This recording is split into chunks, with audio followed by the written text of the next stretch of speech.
ایک شہزادہ اپنے استاد محترم سے سبق پڑھ رہا تھا۔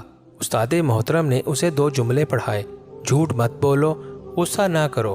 کچھ دیر کے وقفے کے بعد شہزادے کو سبق سنانے کو کہا گیا تو شہزادے نے جواب دیا، ابھی سبق یاد نہیں ہو سکا۔ دوسرے دن پھر استاد محترم نے سبق سنانے کو کہا۔ شہزادے نے پھر عرض کیا، ابھی سبق یاد نہیں ہو سکا۔ تیسرے دن چھٹی تھی۔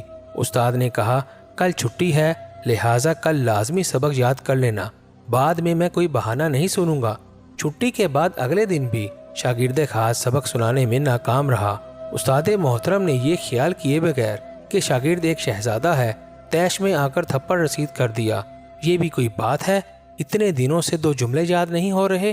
تھپڑ کھا کر ایک دفعہ تو شہزادہ گمسم ہو گیا، پھر بولا، استاد محترم سبق یاد ہو گیا۔ استاد کو بہت تعجب ہوا، پہلے تو سبق یاد نہیں ہو رہا تھا، پھر تھپڑ کھاتے ہی فوری سبق یاد ہو گیا۔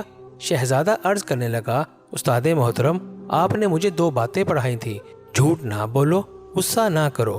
جھوٹ بولنے سے تو میں نے اسی دن توبہ کر لی تھی، لیکن غصہ نہ کرو یہ مشکل کام تھا۔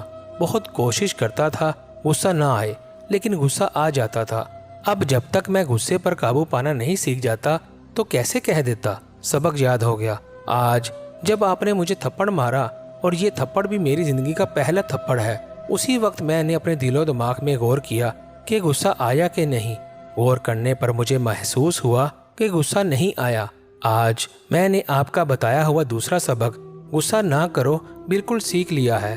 آج اللہ کے فضل و کرم سے مجھے مکمل سبق یاد ہو گیا ہے۔